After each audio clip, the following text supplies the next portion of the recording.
Hello and welcome to the latest edition of the Hibee Buzz. I'm Angus Scott and we've all had our international break. Hope you've enjoyed yours. I think it was pretty good sitting on top of the table for a few weeks, but now the season hots up and of course the big derby over the weekend. So what have we got in store for this show? Well, we'll be talking to Jack, of course. We'll be catching up with the Boiler after his international break. News coming up. We'll also be catching up with another Hibs old boy, Garry O'Connor, and his son Josh, who's now on the professional circuit and, of course, one of the youngsters at Hibs. And we'll also be handing out an Eden Mill Matchday gin, your chance to win that in our latest competition. So who's on the show this week? I'm delighted to say that familiar face, that always smiling face, a Hibs man through and through. John Collins joins us again. Delighted to see you, Angus. Delighted. It's very nice to have you here, John. And of course, from the club, we've got Head of Comms, Ben Jacobs, and Adam Tomlinson from Hibs TV as well. Gents, good to have you all on board. I wonder, as it's been an international break, John, and Scotland had that fantastic victory against Austria away from home, whether that just gives a whole lift to Scottish football.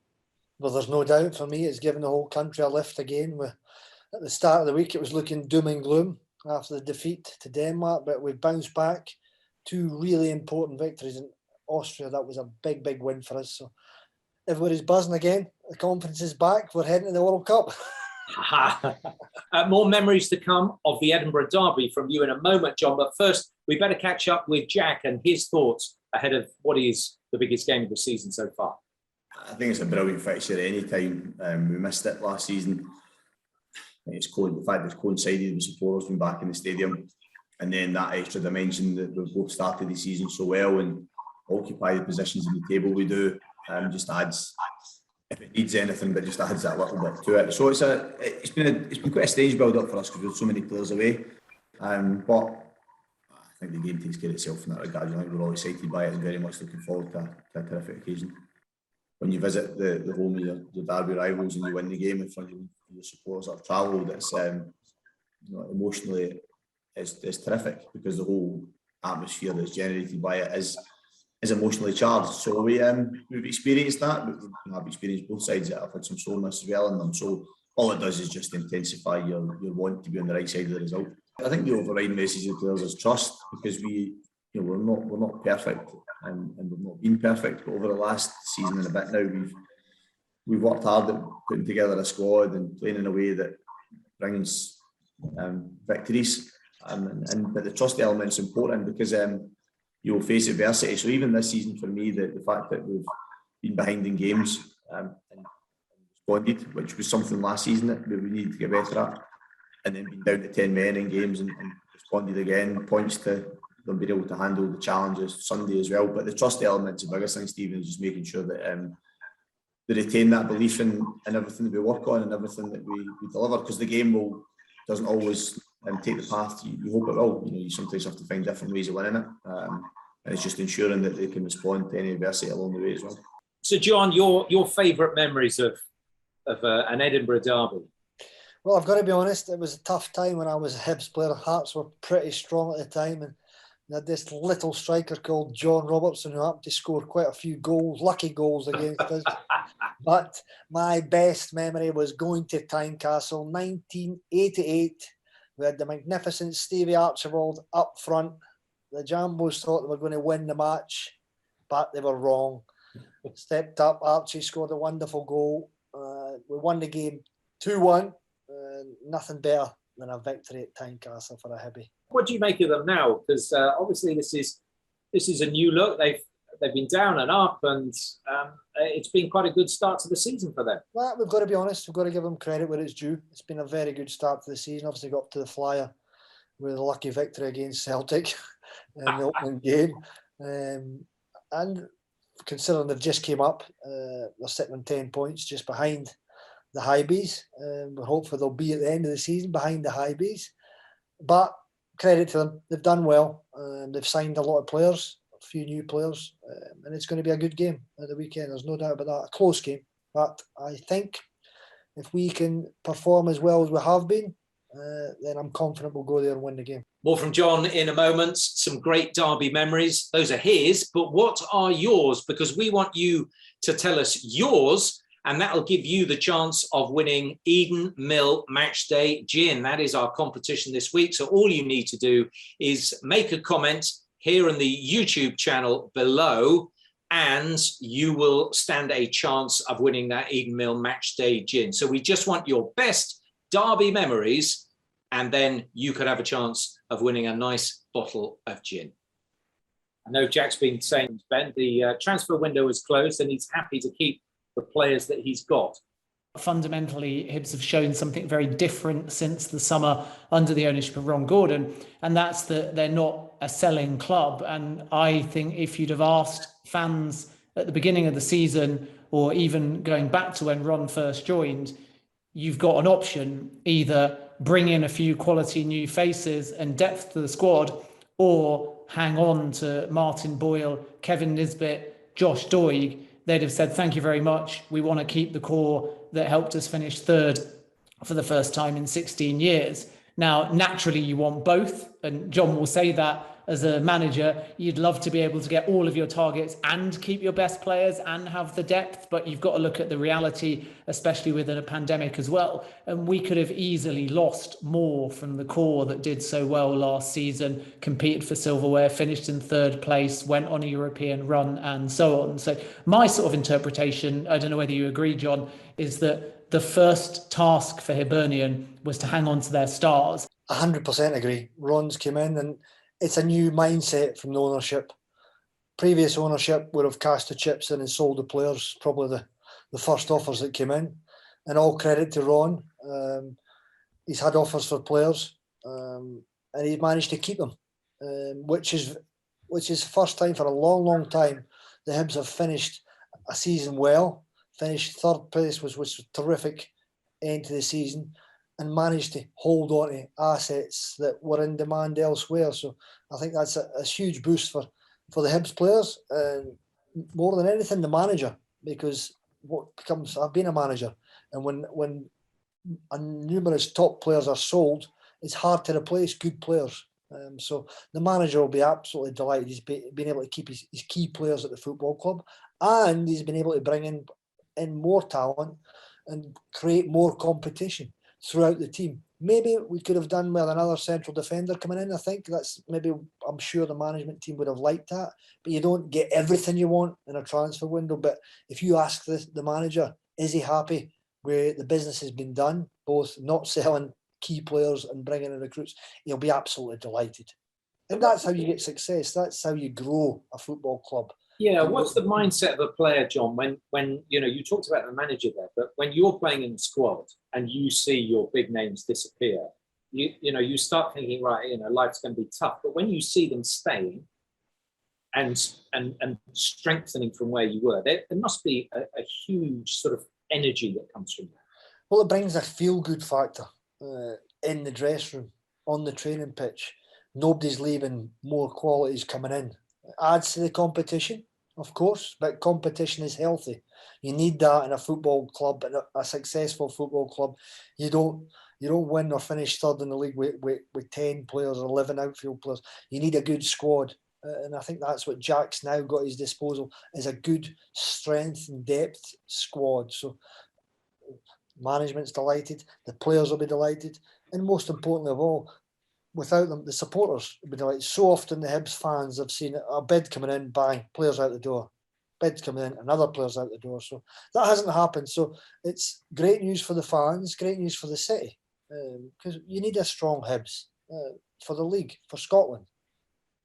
Absolutely. It's really strong at the moment, and that's why we're looking forward to this derby so much. And so too is an old Hibee, Garry O'Connor, whose son Josh signed his first professional contract. He's 17 with the Hibees back in January. And Garry has been talking to Josh and us about his experiences of the Edinburgh Derby.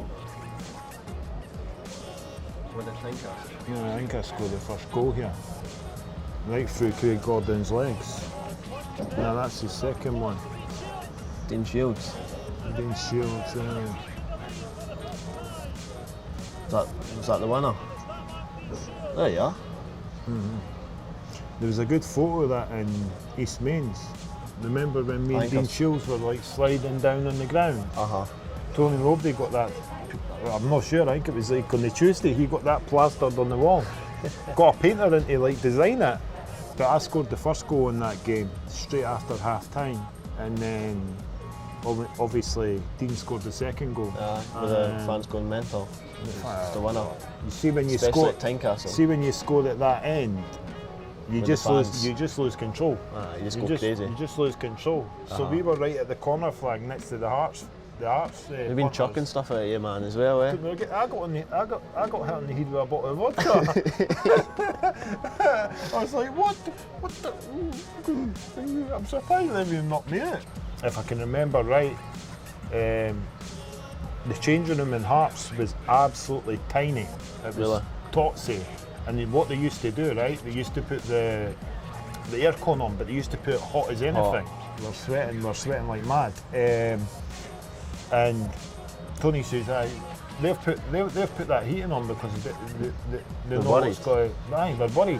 Well, after one Edinburgh Derby, you got in a bit of trouble, didn't you? You're mouthing off again, John Collins, that mild-mannered John Collins. I did. Tynecastle, we were the better team, outplayed them, outpassed them. But if I remember, they got a lucky victory. So I was in the tunnel after the game speaking to somebody, and I just, off the cuff, I must have said, how did we get beat off a pub team like that? I think a Hearts team member walked past and heard it, and the next day it was in the back pages of the newspapers in Scotland. So apparently I called them a pub team. I apologise if I did, but I probably meant it. And what little tricks did they play when you went there? What was so memorable about going to Tynecastle? No real tricks, but I'll say it. Probably every player that's went to Tynecastle or coach will say the same thing. They've got the worst dressing rooms in Scotland. It's like a cupboard, the away dressing room at Tynecastle. But still, that's the only bad thing I'm going to say. The stadium's lovely, creates a nice atmosphere, and it'll be a big Hibs contingent behind the goal, making a nice noise at the weekend. Terrific. I think you just about sat on that diplomatic line. You might just. I don't want to be back in front pages of the Daily Record, just the back pages. Right, over to someone who rarely stays diplomatic, but he's always good to listen to. Here's the Boiler. Boyle, we'll start with your award, Cinch Premiership Player of the Month. How happy are you with that?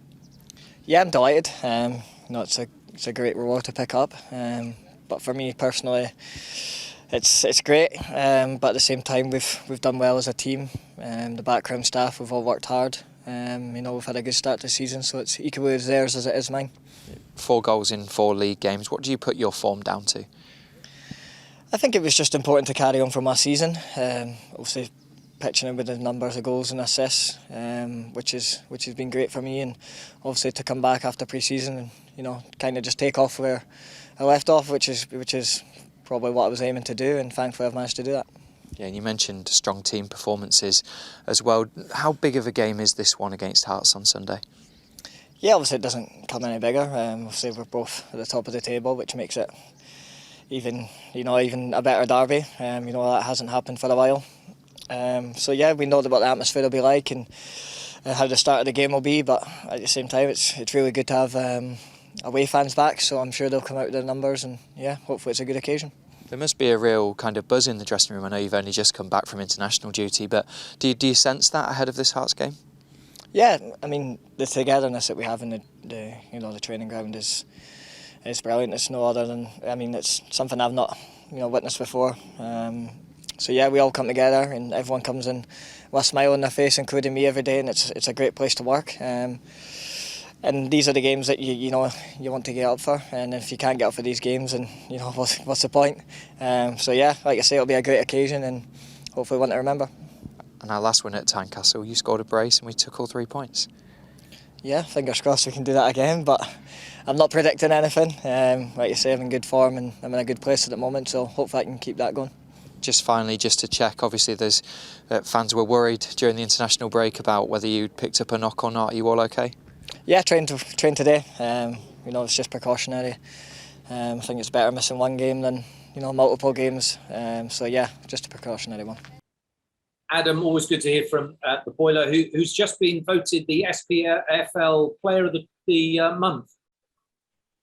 Yeah, he's had a absolutely fantastic month. I think supporters that have listened to us on the Hibee Buzz know how highly that we regard him and just how good a month he's had, like creating goals, scoring goals. He's been in fine form for club and country, and he fully deserves the award. I think everyone can say he's been the standout player in the Scottish top flight so far this season. He's obviously one of 8 members of Jack Ross's squad that's been on international duty too. So I guess he'll have a little bit of kind of jet lag to put to one side ahead of the game on Sunday, but knowing his character, that won't affect him one bit.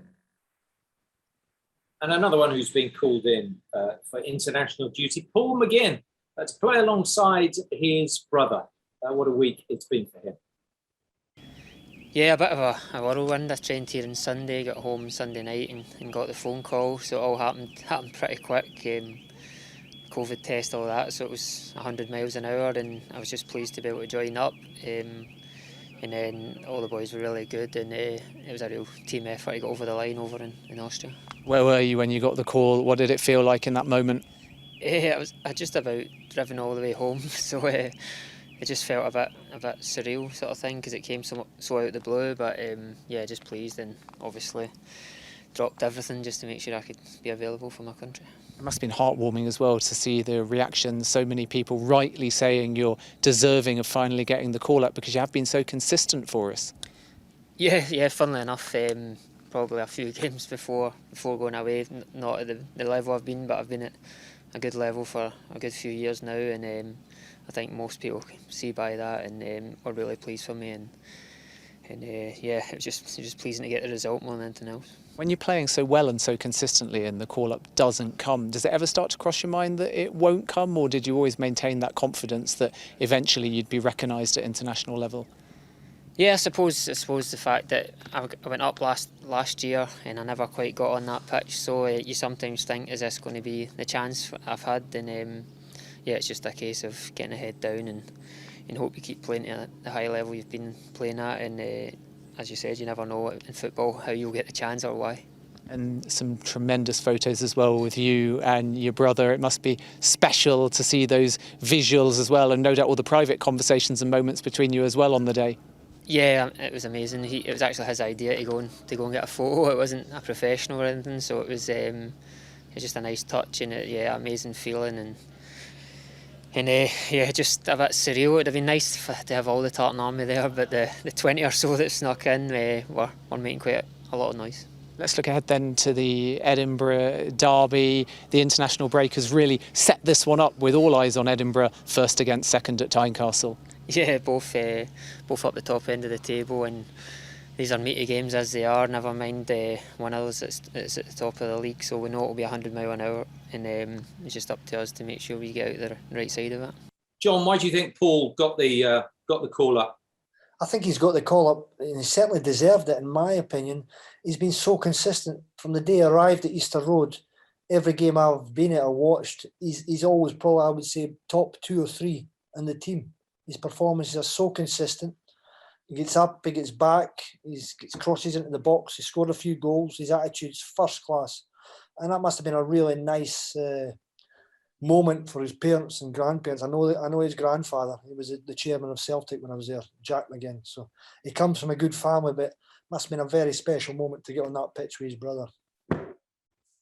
Yeah, terrific stuff. Hopefully there'll be more of those occasions to come, and maybe in the World Cup finals in Qatar next year. Who knows? What's happening on the socials, Adam? What have we got going? Yeah, well, this week we've just been ramping everything up ahead of the Edinburgh Derby. So one of our favourites was Dean Shields' goal at Tynecastle. It completed a fantastic comeback back in 2005. That video really stands out for me, just to see the complete delirium in these stands, like the supporters going crazy. You could really see how much it means to beat Hearts and to be there inside the stadium. We also had a late equaliser from John O'Neill at Tynecastle back in 2001, and another memorable moment for a lot of supporters. That's been the main thing this week, just hyping everyone up for what a fantastic occasion it's going to be. A sellout at Tynecastle, a sold out away end. The atmosphere is going to be absolutely amazing. And one other thing that we had on social this week was a very special video that throws back to the Scottish Cup final victory of Sunshine on Leith. The players and supporters all singing that together. A really nice video. Great stuff. And Ben, positive news from the women's team as well. Yeah, they've made a superb start to the season. I think on the last Hibee Buzz, we spoke about their games and how they'd scored 20 goals in 2 games. And then the league season got underway as well. And they started with a 3-0 victory over Spartans, which was a really good result for them, keeping a clean sheet as well. The American Gabby English has come in between the sticks and made a really positive impact. Alexa Coyle, also another one of the Americans, getting on the score sheet in that game, and she scored in a few games as well. And then we've got some of the veteran squad members as well that are in excellent form. Rachel Boyle got a game and a goal in the cup, and Joelle Murray, now in a player coach capacity, is also leading by example. And I think what's really clear is that the women's team have got a lot more depth than last season, and Dean Gibson is really pleased with his summer business. And make no mistake, Hibernian feel that they should be challenging for the Champions League, challenging for the title. Of course, Rangers and Celtic's female teams have improved massively, and Glasgow City are going to take some catching as well. The defending champions, they got their league season off with a victory as well. But Hibs historically have always had a great affinity with success. They've always gone on European adventures. They've always managed to qualify pretty much season in, season out historically for the Champions League. We heard over the last few weeks that a former Hibee, Kim Little, and Scotland international, had retired, and she was part of the setup a few seasons back in the earlier part of her career when Hibs would regularly qualify for Europe. And that's where we want to get back to. And although there's a long way to go, the women's team have certainly made a very positive and exciting start. Great stuff, Ben. Thanks very much indeed. We're talking about old names who wore the Hibs shirts. Adam has caught up with Mixu Paatelainen, who spent 2 spells at Easter Road, you might recall, who now is the boss of Hong Kong. We had a wonderful era. We had a wonderful team, wonderful management those days. And talking about the era, we were always confident going into Edinburgh Derbies. We were always confident that we would come out with trumps. We had that because of the results, because of the players we had, and mentally strong players, and obviously players who produced it on the pitch as well. So this match was no different. You know, we were ready. We were looking forward to the match, and we knew that it was not going to be easy. It's going to be difficult, but we knew deep down that if we play our normal game, and of course a little bit lady luck on our side, then you know, we can beat them, as we had done in quite a few occasions prior to that. Yeah, because obviously in that game, everyone always says, don't they, in derby matches, when they're going to be tense affairs, that you don't want to go behind early on. Obviously, you did in that game. Andy Kirk scored, put Hearts ahead. When that goal went in, you 1-0 down in the derby. What was that like? What was the feeling for you and your teammates in that moment? Obviously, there was a short moment of real shock, disappointment, but. And it was worked well goal for Hearts, near post. Andy Kirk was a goal scorer, and he put them 1-0 up. But you know, like I said earlier, there we had mentally strong characters in the team. We had experience in the right amount and right places, and we were not too phased by it.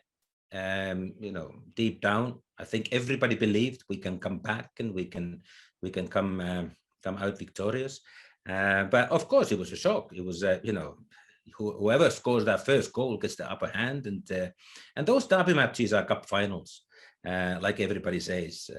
It's mentality-wise, it is very important that you control yourself, discipline-wise. But also, if there's a setback like we had, that night, early doors, and go 1-0 down. Keep believing in the game plan, remember the game plan, and keep executing it. And that's what we did. And thankfully, we're very fortunate that half time was obviously we turned the game, and we managed to score a couple of goals before half time, and then went on from there. I'm going to say you could really sense that kind of self-belief and confidence that you mentioned in the team, because you responded pretty much immediately. Talk us through your first goal.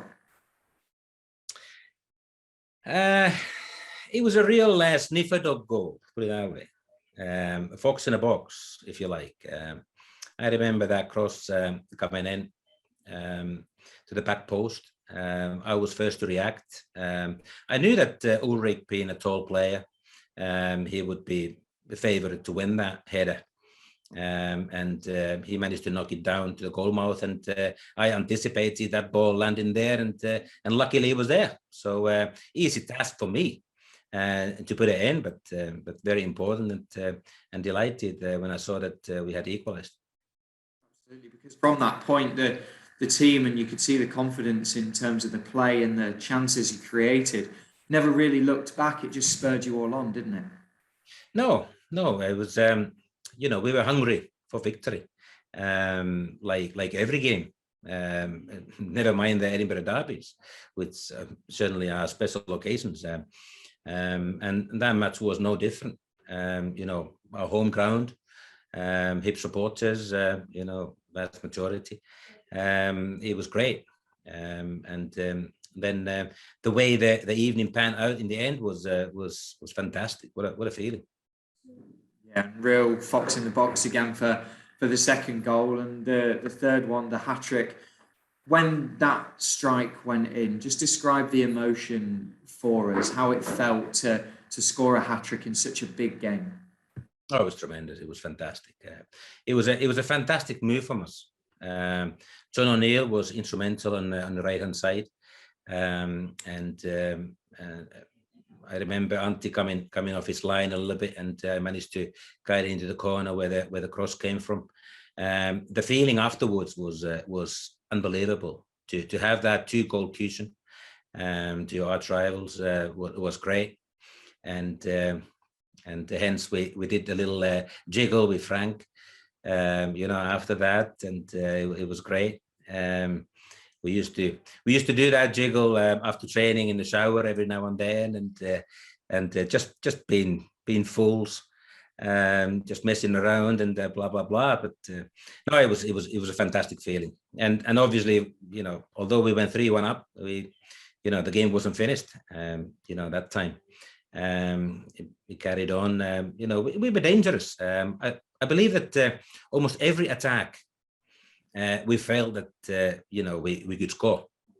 I remember Antti Niemi being in Hearts' goal that night, and obviously my teammate for Finland national team at the time. He made numerous of saves to keep the scoreline down. And then after the match, he came to me and he said, "What was the final score? How many did you score?" He just lost the count. I said, "Well, I had the ball in my arm, so I think he guessed pretty much straight away." And but it was those comments, I think, typified. That every time we got the ball and we were really dangerous on a counter attack. We had real pace with the David Zitellis and the midfield and strong ball winners in the midfield, and obviously from the fullback areas as well. We were really positive and good legs in the midfield. And then never you can never talk about matches like that and that era without talking about Will Russell, the magician. Fantastic, great. He can create, a goal from nothing. He was on song. He was fantastic that night as well, and it was a brilliant team performance from all of us, and it was a wonderful night. So let's not forget our competition, Eden Mill Matchday Gin for you. All you need to do is give us your favourite memories of an Edinburgh Derby in the comments section here on YouTube.